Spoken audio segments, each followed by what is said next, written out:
Global email marketing was valued at $7.5 billion in 2020, but it's expected to reach almost $18 billion by the year 2027. So how can you up your email marketing strategy?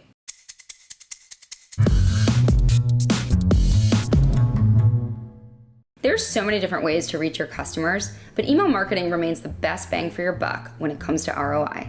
On average, an email returns $36 for every dollar spent, which is way higher than any other marketing channel. So here are some ways that you can stand out from the crowd and crush your email marketing. Tip number 1, have a healthy mix of promotional and transactional emails. From the promotional side, you'll want to make sure that your messaging is clear, timely, and elicits a sense of urgency. When it comes to promotions that include discounts, be strategic. You want to avoid the assumption that you are always on sale. Transactional emails are incredibly important for the long-term relationship between you and your customer. Make sure that you're sending these emails when a customer places an order, when the product ships, and keep that open feedback loop all the way through post-purchase. Tip number 2, personalization. So what have your customers purchased in the past?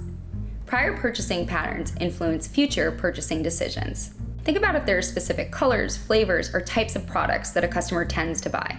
Any way that you can curate the customer experience matters. This will drive more interest and more LTV to your brand. And lastly, tip number 3, A/B testing. Since the release of Apple iOS 15, open rate is no longer considered reliable. This means that users utilizing Apple devices with this update can opt out of tracking. However, you can still rely on other metrics, such as click-through rate and conversion rate. This means testing things like images, color, copy, and even CTA placements. Just make sure that you're only testing one idea at a time. You want your data to be clean and trustworthy. Okay, here's the recap. Make sure you have a healthy mix between promotional and transactional emails. Capitalize on the biggest trend of 2022, personalization. And lastly, spend some time crafting out an A/B testing strategy. Thanks so much for watching. Be sure to check out some of our other videos here.